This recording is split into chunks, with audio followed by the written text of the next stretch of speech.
오늘 우리들에게 주시는 하나님의 말씀은 고린도 후서 2장 4절에서 11절까지의 말씀입니다.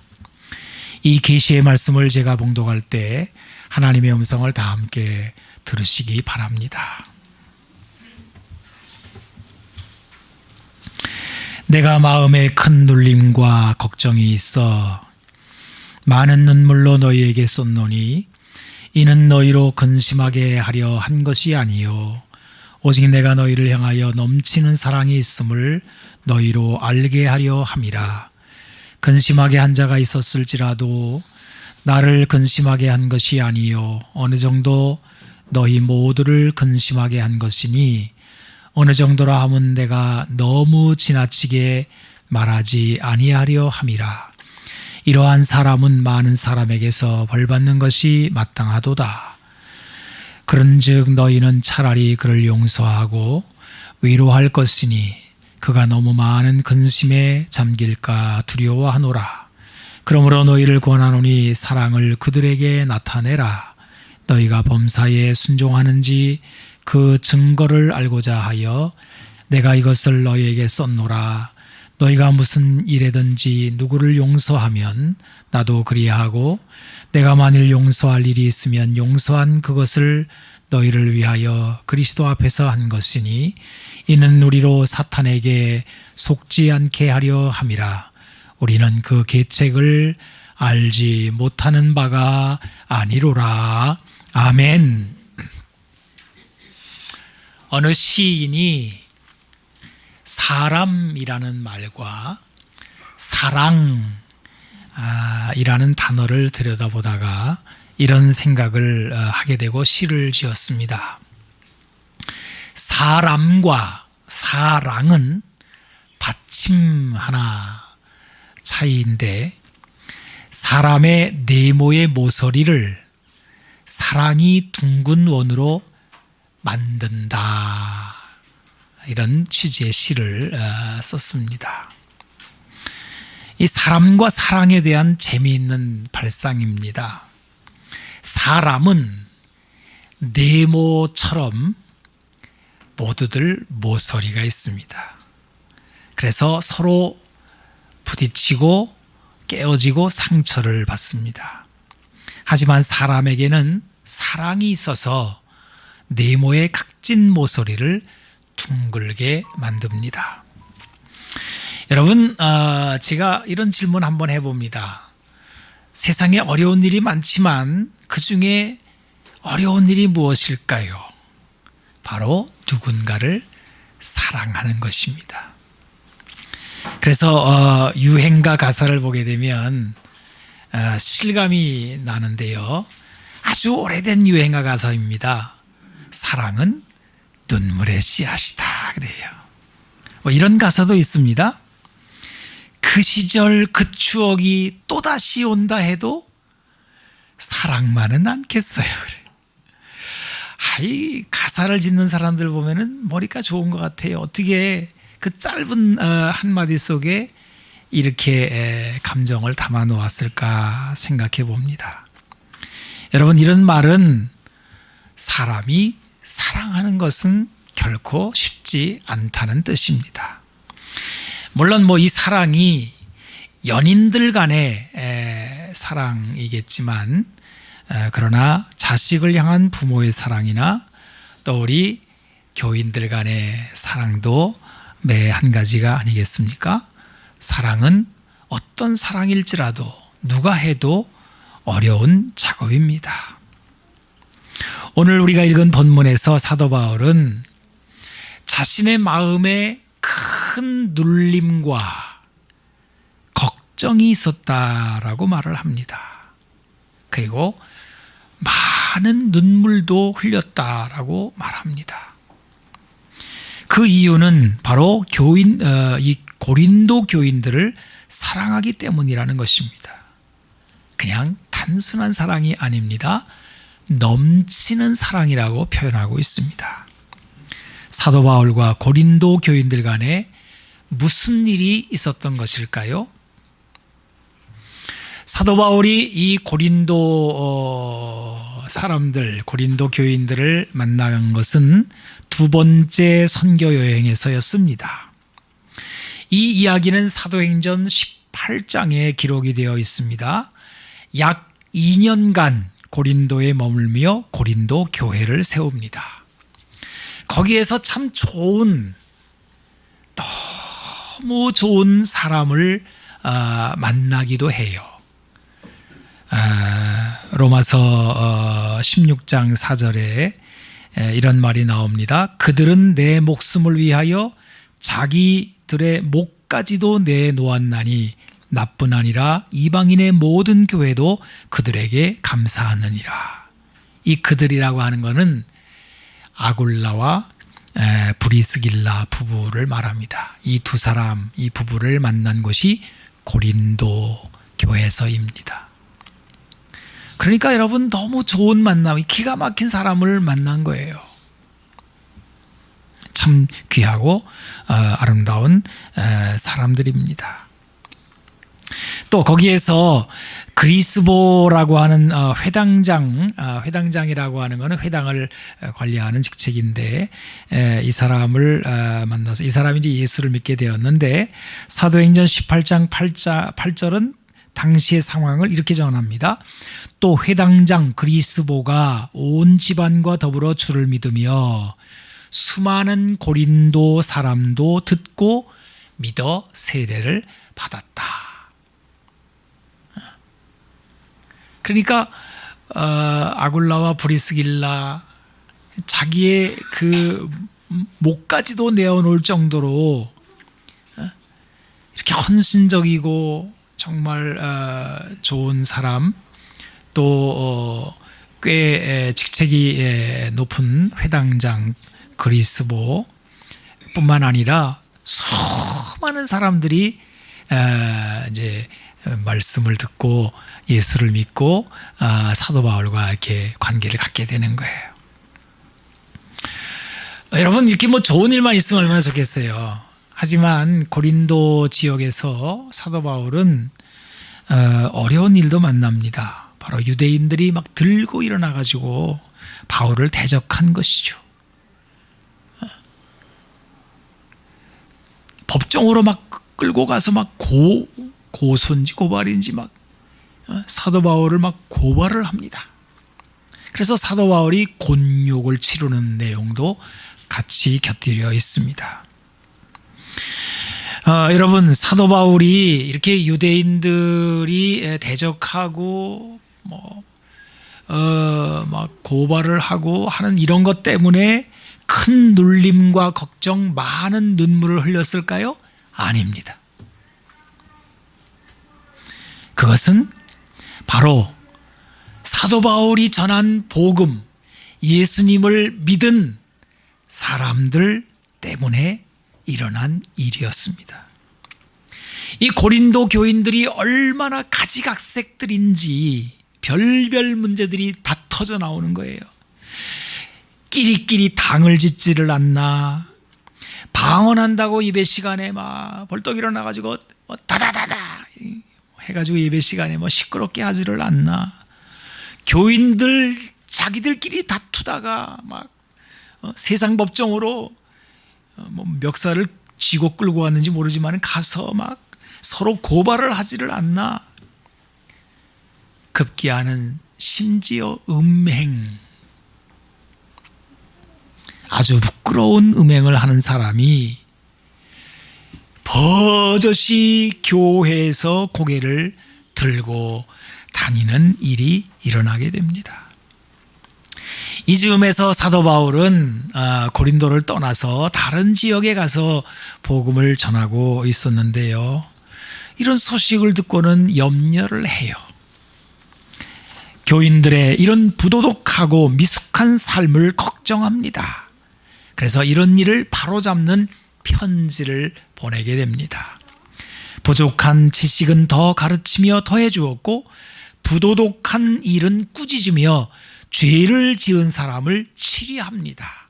그래서 고린도전서 5장에 보게 되면 이 악한 사람을 너희 중에서 내쫓으라 라고 명령합니다. 여러분, 이것은 당연히 고린도 교회를 설립하고 가르친 사도로서의 바울의 권위에 따른 것입니다. 고린도 교회가 이런 사도 바울의 명령에 순종했을까요? 우리 속담에도 방귀 낀 자가 화낸다 이런 말이 있는데 아마 사람은 어디나 비슷한 점이 있는 것 같습니다. 고린도 교회에 죄를 지은 자가 회개하지를 않고 발끈합니다. 그런데 이 사람이 아마 고린도 지역에서 꽤나 돈도 있고 또 권력도 있고 인맥도 지닌 무시 못할 사람이었던 것 같습니다. 그래서 그는 자기를 추종하는 따르는 사람들을 선동하고 당을 지어서 사도 바울을 대적합니다. 이때부터 전쟁이 시작이 되었습니다. 오늘 본문이 밝히고 있는 사도 바울의 큰 눌림과 걱정, 많은 눈물이 여기서 시작이 되는 것입니다. 여러분, 사도 바울의 이런 것들은 외부에서 교회를 핍박하는 데서 오는 근심이 아니었습니다. 생활에 뭔가 핍절해서 돈이 부족하거나 몸이 아프거나 먹을거리가 부족해서 생기는 걱정도 아니었습니다. 사랑하는 고린도 교인이 잘못되어 경책하는데 비뚤어지는 상황에서 벌어지는 아픔이요, 근심이요, 눈물이었습니다. 그리고 이 근심의 중심에 사랑이 있습니다. 만약에 사도 바울에게 사랑하는 마음이 없다고 한다면 일은 간단하겠지요. 그냥 관계를 끊으면 됩니다. 안 보면 되는 거예요. 나와 상관이 뭐 있어. 저 사람들 지멋대로 살라고 그래. 더 이상 안 보면은 모든 갈등이 끝나요. 하지만 사랑은 사도 바울을 큰 눌림과 걱정 그리고 많은 눈물의 세월로 이끌어 갔습니다. 내가 갈 거야. 사도 바울이 이렇게 전했습니다. 내가 가서 가만 놔두지 않을 거야. 이런 이제 이야기가 고린도 교회에 들어갔던 것 같아요. 고린도 교인들이 바짝 긴장하면서 사도 바울이 고린도를 방문한다는 것을 기다렸습니다. 그런데요, 사도 바울이 간다고 해놓고 안 갔어요. 이것 때문에 더 상황이 복잡해집니다. 바울의 대적자들이 빌미를 잡고 기고만장한 거예요. 거봐, 저 바울이라는 자는 말뿐인 사람이야. 변덕쟁이구만. 온다며? 언제 보는 거야? 왜 안 오는 거야? 오지도 않고 말은 해놓고 말 안 지키는 거 봐. 이렇게 됐어요. 여러분, 사도 바울이 내가 가서 바로 잡을 거야 라고 왜 간다고 말을 해놓고 안 갔을까요? 그리고 이런 소소한 이야기가 왜 성경에 기록이 되어 있을까요? 이것 때문에 많은 비난을 사도 바울이 받았음에도 불구하고 왜 사도 바울은 고린도에 가서 이 사람들을 대면하지 않았을까요? 성경은 이렇게 말해요. 사도 바울은 이렇게 말합니다. 내가 안 간 거는 그들을 아끼기 때문이다. 그래요. 결코 경솔한 행동이 아니었다는 거예요. 지금 잔뜩 독이 오른 사람들의 마음 상태에서 이 만남이 성사되면 사람들은 부딪히게 되고 깨지게 된다는 겁니다. 여러분, 사도 바울은 그냥 생각 같아서는 당장에 달려가서 이 못된 사람들을 그냥 바로잡고 싶었어요. 하지만 생각해 보니까 이 시점에서의 만남은 피차에 결코 유익하지 않다는 것을 깨닫게 됩니다. 그래서 사도 바울은 약속을 지키지 않는다는 비난을 감수한 채 움직이지를 않습니다. 때로 사랑은 가만히 있는 것입니다. 이것을 사랑은 오래 참고 라고 말을 하는 거예요. 여러분, 이 부분을 이제 고린도 전서에서 사도 바울이 13장에 이제 다루잖아요. 소위 말하는 사랑장. 고린도전서 13장 4절에서 7절을 제가 읽어보겠습니다.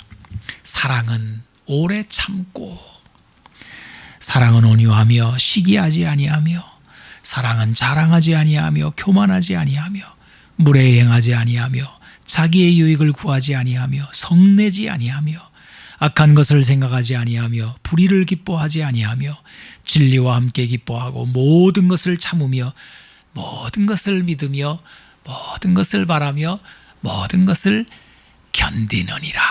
그래요. 이 짧은 문장에 사도 바울은 참는다는 말을 3번이나 담아놓아요. 사랑은 오래 참고, 사랑은 모든 것을 참으며, 사랑은 모든 것을 견디느니라. 이 견딘다라고 하는 단어는 기다린다라는 말이에요. 사랑은 불끈 올라오는 생각과 그 아픈 마음과 또 모든 복잡한 생각을 견디며 기다리는 거라고 사랑을 말하는 것입니다. 그래서 사도 바울은 생각 같아서는 그냥 당장에 달려가서 그냥 자기의 마음을 다 드러내고 싶었지만은 기다리기로, 가지 않기로 결정한 거예요. 이것 때문에 온갖 비난의 말들이 쏟아집니다. 무책임하다는 둥, 거짓말쟁이라는 둥, 사도의 자격이 없다는 둥, 이런 말들이 쏟아져요. 그래도 그런 말들이 들려와도 사도 바울은 움직이지를 않고 감수해요. 왜요? 사랑하기 때문에. 사랑은 모든 것을 참는 것입니다.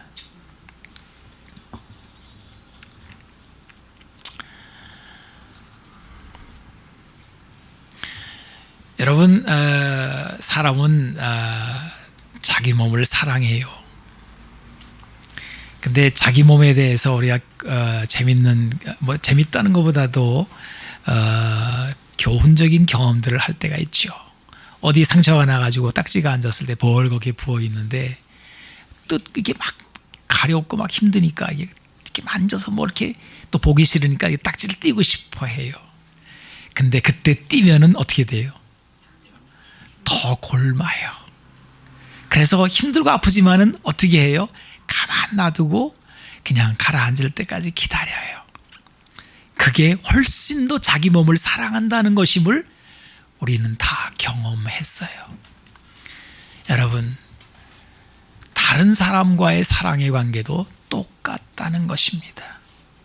이제 세월이 지나놓고 보니까 그때 그냥 옳고 그름을 가리고 어쩌고저쩌고 하는 것보다도 가만 놔두는 게 훨씬 지혜롭다는 것을 알았어. 그리고 교훈을 받게 되는 거예요. 사도 바울이 얼마나 많은 시간을 기다렸는지 알기는 어렵습니다. 그런데 사도 바울이 이 기다림 속에서 몇 가지 일을 해요. 첫째는 편지를 씁니다. 여러 통의 편지를 씁니다. 그것이 지금 우리가 보고 있는 고린도 전서 후서입니다. 그리고 알려지지 않은 편지도 있는데 그 편지를 눈물의 편지 혹은 근심하게 한 편지라고 합니다. 나중에 사도 바울은 내가 편지도 쓰지 말걸, 그런 말까지도 하게 돼요. 어쨌든 간에 건드리지 말걸, 이렇게 말을 합니다. 그 다음에 두 번째로는 사람을 보내는 일을 합니다. 왜 보냈을까요? 그래도 그곳의 상황을 그래도 알아야 되니까. 그래서 처음에는 디모데를 보냈는데 이 디모데라고 하는 사람은 성격이 유순해서 상황을 바로잡지를 못합니다. 그래서 실패를 해요. 그 다음에 두 번째로는 디도라는 사람을 보냅니다. 그런데 디도가 기대한 시간에 오지를 않아요. 마음을 졸입니다. 이게 이 정도 되면은 어쨌든 간에 뭔 상황이 벌어진 거를 지금 알려와야 되는데 어떻게 된 거지? 왜 안 오지? 이때의 사도 바울은 내 심령이 편하지 못하다라고 이야기를 합니다. 이번에도 디모데처럼 아무 소득이 없으려나 하고 있을 때 디도가 소식을 가지고 와요. 어떻게 됐어? 거기 어떻게 되고 있어? 그 사람들이 지금 어떻게 되어 있어? 이때 디도가 좋은 소식을 전해요. 고린도 교인들이 회개를 하고 그리고 그 못된 사람에게 벌을 주었다는 거예요. 그리고 사도 바울에 대해서는 아주 미안한 마음을 가지고 있고 그리고 이 관계가 회복되어지기를 원하고 있다는 이야기를 전해준 거예요. 이 소식을 들었을 때 여러분 사도 바울의 그 큰 눌림과 근심과 그 수많은 눈물들이 한꺼번에 확 가라앉아요. 이때 사도 바울이 한 말이 고린도후서 7장 6절 7절에 이렇게 나옵니다. 여러분 한번 보십시오. 우리 같이 한번 읽어볼까요? 자, 그러나 시작. 그러나 낙심한 자들을 위로하시는 하나님이 디도가 오므로 우리를 위로하셨으니 그가 온 것뿐 아니요 오직 그가 너희에게서 받은 그 위로로 위로하고 너희의 사모함과 애통함과 나를 위하여 열심 있는 것을 우리에게 보고함으로 나를 더욱 어떻게 해요? 기쁘게 하였느니라 그래요. 여러분 저는 오늘 이 말씀, 이 성경에 이런 게 기록이 되어 있다는 것을 이게 사실은 성경에 이런 얘기가 기록됐나? 이런 얘기들이 나왔나?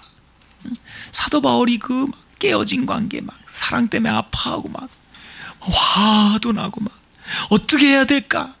그러면서 최고의 선한 결정은 기다리는 거야. 근데 그 기다림 속에서 얼마나 아프고 괴롭고 힘든지.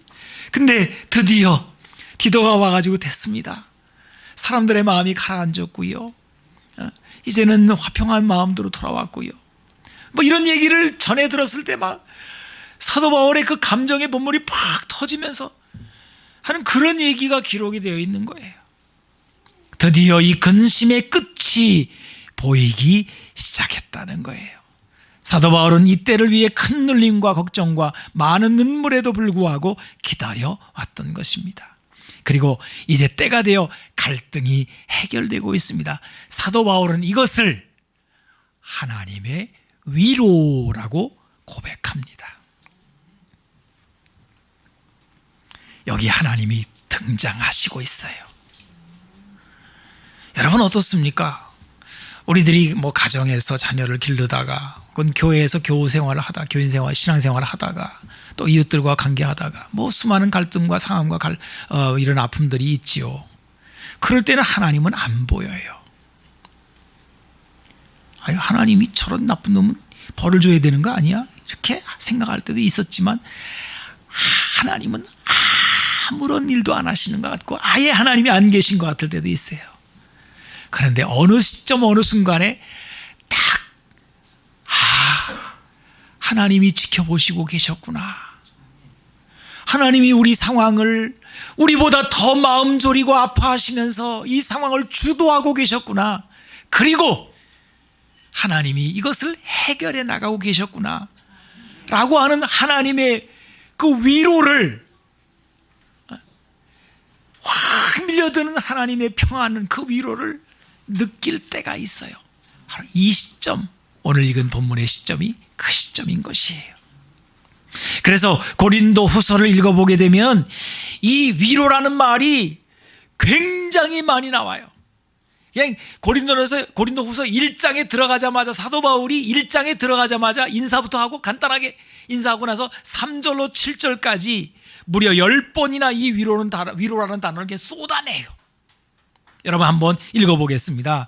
우리 고린도후서 1장 3절로 7절 우리 같이 한번 읽어봐요. 찬송하리로다. 시작. 찬송하리로다. 그는 우리 주 예수 그리스도의 하나님이시요 자비의 하나님이시요 모든 위로의 하나님이시며 우리의 모든 환난 중에서 우리를 위로하사 우리로 하여금 하나님께 받은 위로로서 모든 환난 중에 있는 자들을 능히 위로하게 하시는 이시로다. 그리스도의 고난이 우리에게 넘친 것 같이 우리가 받는 위로도 그리스도로 말미암아 넘치는도다. 우리가 환난 당하는 것도 너희가 위로와 구원을 받게 하려는 것이요 우리가 위로를 받는 것도 너희가 위로를 받게 하려는 것이니 이 위로가 너희 속에 역사하여 우리가 받는 것 같은 고난을 너희도 견디게 하느니라. 너희를 위한 우리의 소망이 견고함은 우리가 고난에 참여하는 자가 된 것 같이 위로에도 그러한 줄을 알미라 그랬어요. 아니 위로라는 말이 이렇게 많이 나온다는 게 그냥 위로를 그냥 얼마나 많이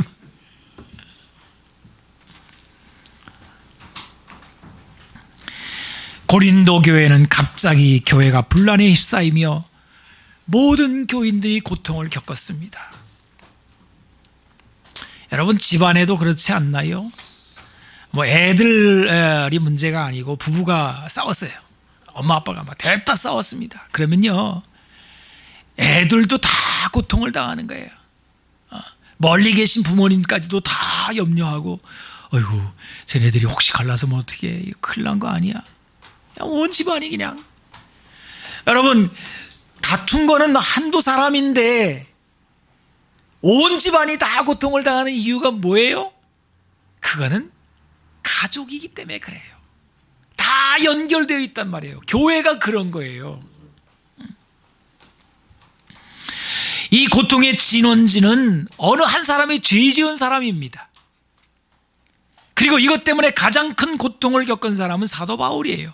하지만 사도 바울은 이것은 나만의 문제가 아니라 교회 전체의 문제요 교인들 전체의 아픔이요 근심이라고 말을 합니다. 왜냐하면 교회는 한 몸이기 때문에 그래요.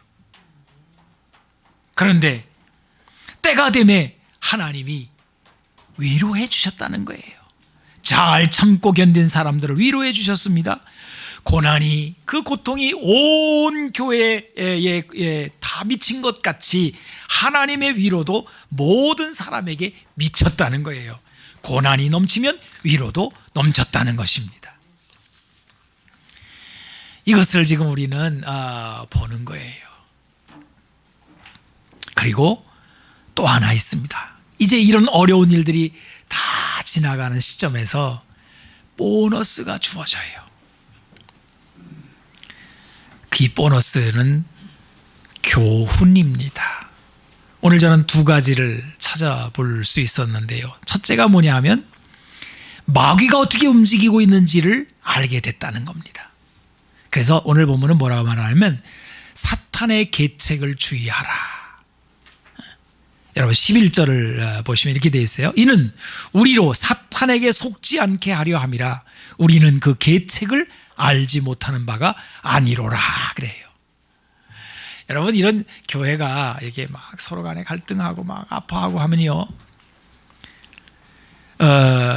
나중에 이제 갈등이 지나간 다음에 우리 눈에 확 들어오는 게 있는데 이건 마귀가 한 짓이구나. 그리고 마귀가 어떻게 움직이고 있고 마귀의 동선에 대한 지식과 지혜가 생겨나게 된다는 거예요. 그럼 여러분 마귀는 어떻게 움직입니까? 이 교훈을 어떻게 받았어요? 지나치면 사탄의 계책에 당한다는 거예요. 뭐든지. 고린도 교회가 문제 있는 사람을 그냥 내버려 두더니 이제는 문제를 해결한답시고 막 벌을 지나치게 막 주는 거예요. 사도 바울은 이것을 사탄의 계략에 말려들 소지가 있다라고 교훈합니다. 너무 많은 근심에 빠지게 하면 사탄이 쥐고 흔들게 된다는 거예요. 그러므로 누군가에 대해서 벌을 주거나 누군가에 대해서 뭐라고 하더라도 적당해야 되며 나중에는 용서하고 위로도 해줘야 된다는 거예요. 여러분 이 사탄의 계책에 대해서는요 사도 바울이 에베소서 6장에 이렇게 말합니다. 에베소서 6장 11절에서 12절에 보게 되면 마귀의 간계를 능히 대적하기 위하여 하나님의 전신갑주를 입으라.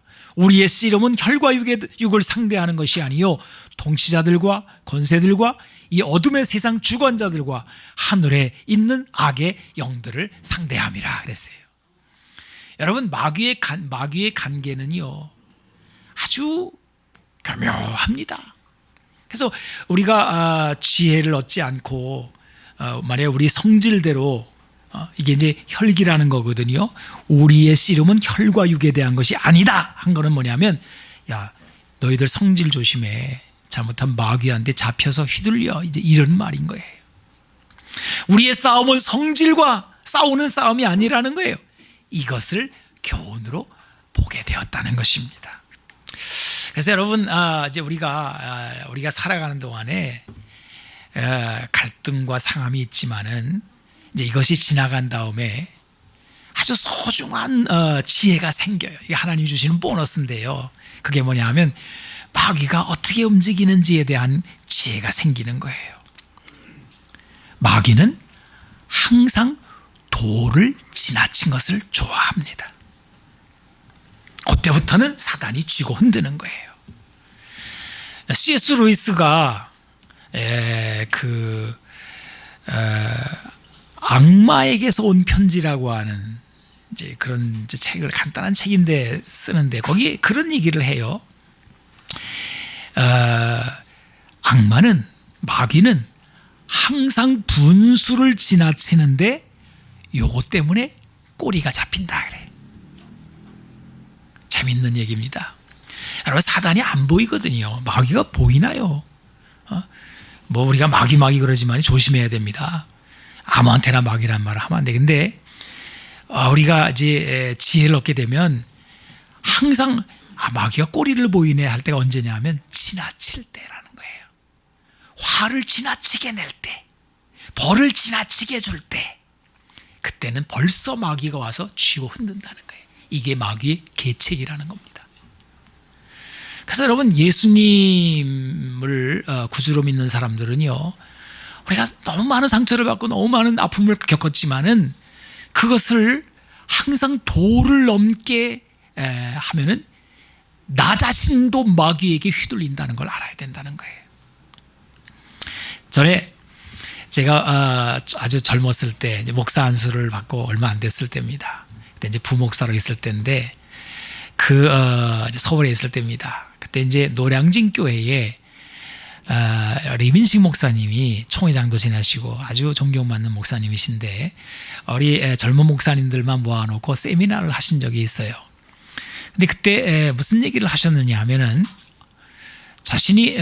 본인이 이제 그 목사님이 평생을 목회하시면서 목회 백서를 이제 작성을 하셨다는 거예요. 그때 한 50개 만들었다든가 이제 그러면서 100개를 만들겠다 그러는 거예요. 그러니까 자기 일생을 살아오면서 여러분이 목회라고 하는 거는 사람을 대하는 종합예술이거든요. 예. 근데 이제 어떻게 하면 사람들을 구원하고 평안하고 좋은 관계를 만드냐 하는 거를 100가지를 수집을 하는데 여러분, 첫 번째라는 게 이게 대단히 중요한 거잖아요. 그래서 우리가 귀를 쫑긋 세우고, 저 평생을 목회하신 목사님이 목회를 하시면서 사람들을 대하고 평안한 이 교회를 만드는데 첫 번째가 뭘까를 들어봤는데 이렇게 말씀하시더라고요. 판정승 목회 그러더라고요. 판정승 목회 그러더라고요. 그래서 그게 뭐냐 그랬더니 상대방을 KO로 이기지 마라.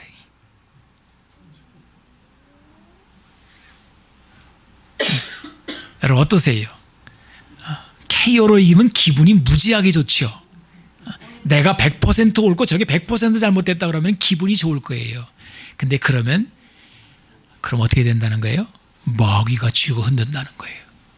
그 KO로 진 사람이 이를 부득부득 깔고 나중에 언젠간 또 덤빈다는 거예요. 그래서 어떻게 이기면 좋으냐? 51대 49로 이기면 제일 좋다.